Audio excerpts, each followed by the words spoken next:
درخواست کروں گا سید ریحان گیلانی صاحب سے کہ مودت اہل بیت پہ گفتگو فرمائیں. وہ استاد ہیں عربی کے ہست و نیست میں.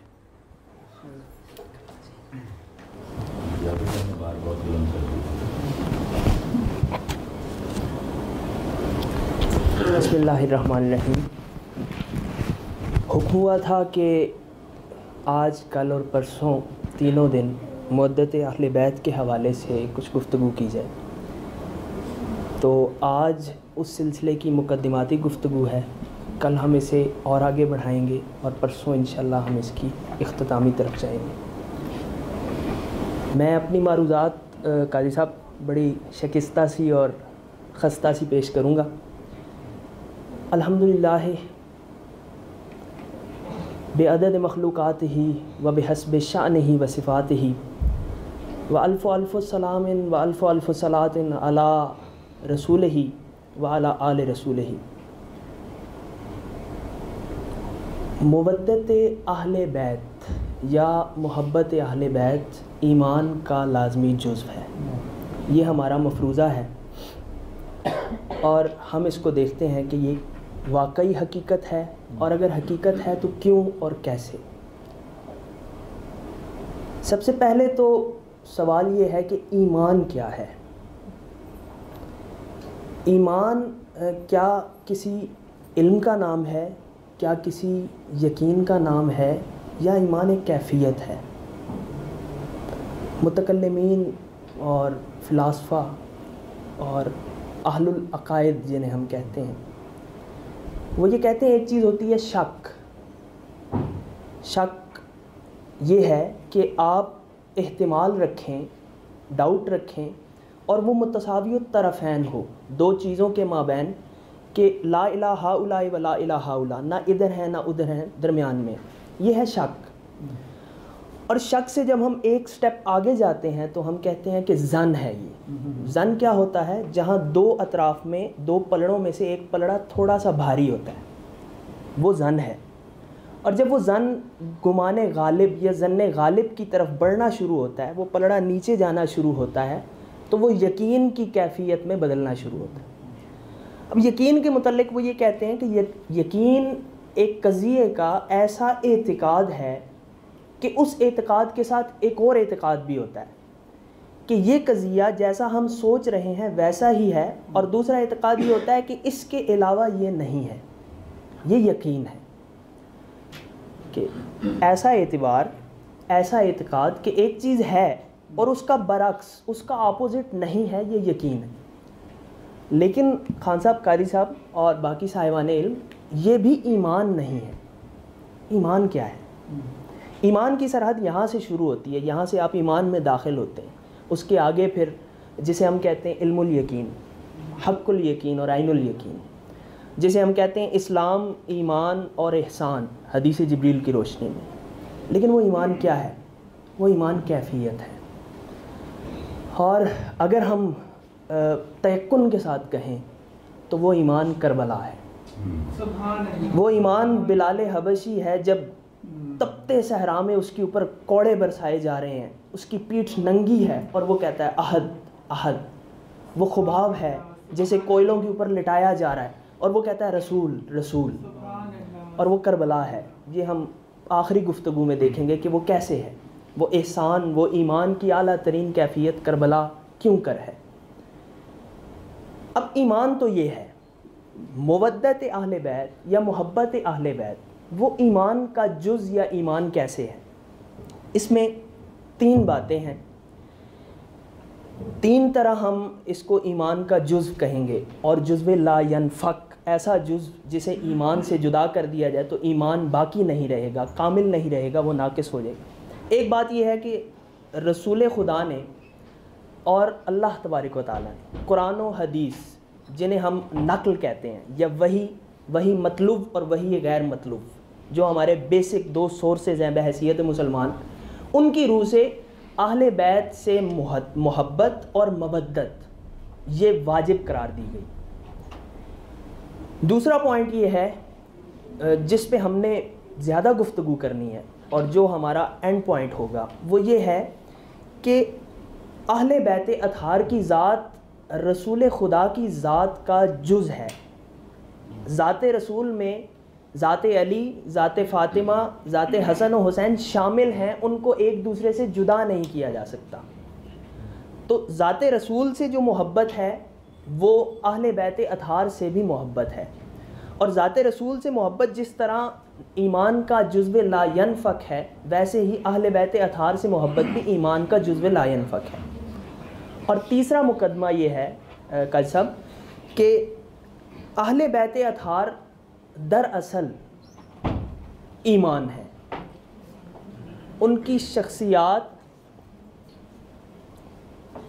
قرآن و سنت ہمیں یہ حکم دیتے ہیں کہ اہل بیت اطہار سے محبت کی جائے. دوسری بات یہ ہے کہ رسول کی ذات اور اہل بیت اطہار کی ذات ایک ہے، وہ الگ الگ نہیں. اور تیسری بات یہ ہے کہ اہل بیت اطہار کی ذات، ان کی شخصیت، اخلاق ایمان کے اس اعلیٰ درجے پہ فائز ہے کہ وہ خود مجسم ایمان بن جاتے ہیں. کربلا خود ایمان اور اسلام میں کنورٹ ہو جاتی ہے، اور اس دور میں، اپنے دور میں، اپنی سیاسی اور جغرافیائی حالات کے تحت اگر کہیں اسلام ہے، کہیں ایمان ہے، باقی بچا ہے، تو وہ کربلا کے ساتھ ہے، وہ حسین کے ساتھ، وہ علی کے ساتھ ہے. اس ضمن میں صرف 3 آیات جو مخ اور لب ہیں قرآن کا اہل بیت اطہار کی محبت کے حوالے سے. سب سے پہلے تو نبی مکرم صلی اللہ علیہ وآلہ وسلم کی ذات کے حوالے سے آپ نے سورہ شورا جب مسلمانوں کا اجتماع ہو اور وہ باہم مشاورت سے اعمال اور افعال انجام دیں، رسول کہتا ہے کہ لا اسألکم علیہ اجرا الا المودۃ فی القربہ.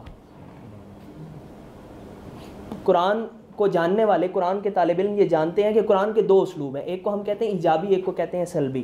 ایجابی وہ ہوتا ہے جس میں پازیٹیو کوئی چیز اللہ پاک بیان کرتا ہے اور وہ بھی آرڈر ہوتا ہے. اور سلبی وہ ہوتا ہے جیسے کہا تبت یدا ابی لہب وتب اور عتل بعد ذلک الزنیم، یا جتنی بھی ایسی آیات ہیں.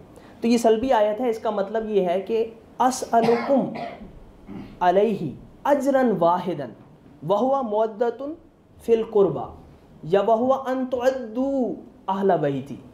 اور حضرت عبداللہ بن عباس نے فوراً پوچھا کہ یا رسول اللہ، طبرانی نے موجم میں اور حیثمی نے زوائد میں اسے نقل کیا ہے، میں عبارت نہیں پڑھتا بس چونکہ مختصر کر رہا ہوں. تو عباس نے پوچھا، ابن عباس نے، کہ یا رسول اللہ یہ کون ہیں جن کی مودت اور محبت ہم پر فرض ہے؟ تو رسول اللہ نے کہا علی، فاطمہ اور اس کے دونوں بیٹے، چونکہ اس وقت حسن اور حسین تھے، باقی ابھی نہیں ہوئے تھے. یہ وہ آیت ہے کہ جسے ہم کہتے ہیں قرآن و سنت سے مودت اہل بیت کا حکم اور امر ہمیں واجب ہے. دوسری بات کہ رسول کے اہل بیت رسول سے جدا نہیں ہے. نجران کے عیسائی ایک وفد بھیجتے ہیں اور رسول اللہ کی بارگاہ میں وہ عیسیٰ کے خدا کے بیٹا ہونے پر جھگڑتے ہیں. مناظرہ ہوتا ہے علمی، اور اس میں وہ اپنی ہٹ دھرمی پہ قائم رہتے ہیں. تو اللہ پاک قرآن مجید میں فرماتا ہے کہ ان حاجو کا، اگر وہ تمہارے ساتھ جھگڑیں علم آنے کے بعد، فقل، تو انہیں کہہ دو تعالو، آؤ، ندعو ابناءنا و ابناءکم و نساءنا و نساءکم و انفسنا و انفسکم ثم نبتہل فنجعل لعنت اللہ، کہ آ جاؤ ایسے کرتے ہیں، تم اپنی عورتیں لے آؤ، ہم اپنی عورتیں لے آتے ہیں، تم اپنے بچے لے آؤ، ہم اپنے بچے لے آتے ہیں، اور اس کے بعد ہم ایک دوسرے کے خلاف بد دعا کرتے ہیں، اور اللہ کی لعنت جھوٹوں پر ہم ڈالیں گے. نجران کے عیسائیوں کے ساتھ مقابلے سیدہ عائشہ صدیقہ رضی اللہ عنہا سے روایت ہے. وہ کہتی ہیں کہ جب یہ آیت نازل ہوئی تو رسول خدا اپنے گھر سے باہر نکلے. آپ کے کندھوں پہ سیاہ آبا تھی، کالی کملی تھی، اور آپ کے دائیں علی، بائیں فاطمہ، اور ساتھ حسن اور حسین تھے. اور جب نجران کے عیسائیوں نے صحرا میں یہ لوگ آتے ہوئے دیکھے تو وہ دوڑ گئے الٹے پاؤں. انہوں نے کہا یہ اتنے پاک، اتنے پوتر لوگ آ رہے ہیں کہ اگر انہوں نے ہم پہ بد دعا کر دی تو قیامت تک ہماری نسل، ہمارا نام و نشان مٹ جائے گا. یہ ہے کہ انفسنا علی ہے، نساءنا فاطمہ ہے، اور ابناءنا حسن اور حسین ہے. قرآن کہہ رہا ہے اب یا تو اس کے اگینسٹ کوئی قرآن سے دلیل لے آئے کہ انفسنا میں علی شامل نہیں ہے، اور نساء نام فاطمہ نہیں ہے تو پھر ہم مان لیں گے کہ ہاں بھئی یہ استثنائی صورت ہے، ورنہ یہ حکم مطلق ہے اور یہ خاص ہے علی کے ساتھ، اور اس کا مطلب یہ ہے کہ علی ذات رسول میں شامل ہے، اور ذات رسول علی کے بغیر پوری ذات نہیں ہے، کامل پرسنالٹی نہیں ہے۔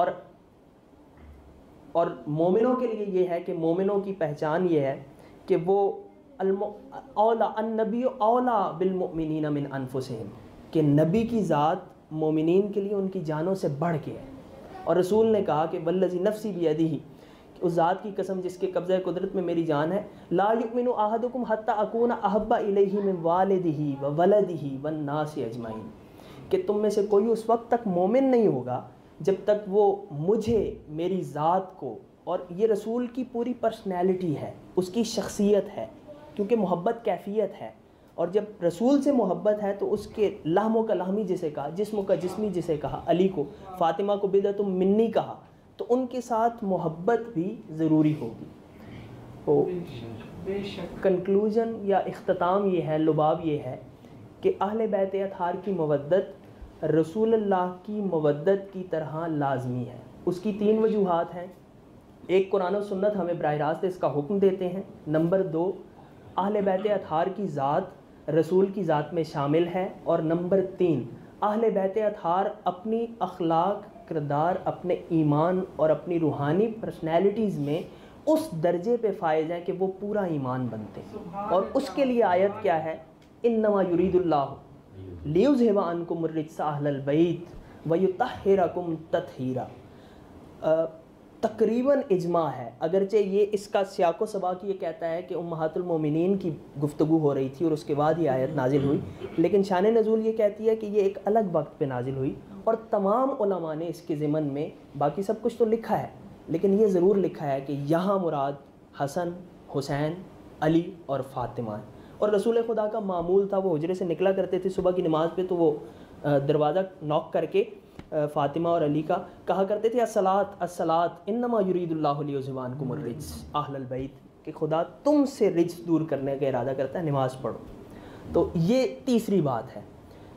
کل ہم انشاءاللہ روایات کی روشنی میں، احادیث کی روشنی میں کچھ ٹیکسٹ ہم ریڈ کریں گے، اور پرسوں ہم کنکلوڈ کریں گے اسے کہ کربلا کیسے ایمان اور اسلام کا پورے کا پورا قرینہ اور استعارہ بنتی ہے۔ وما علیہ الا البلاغ۔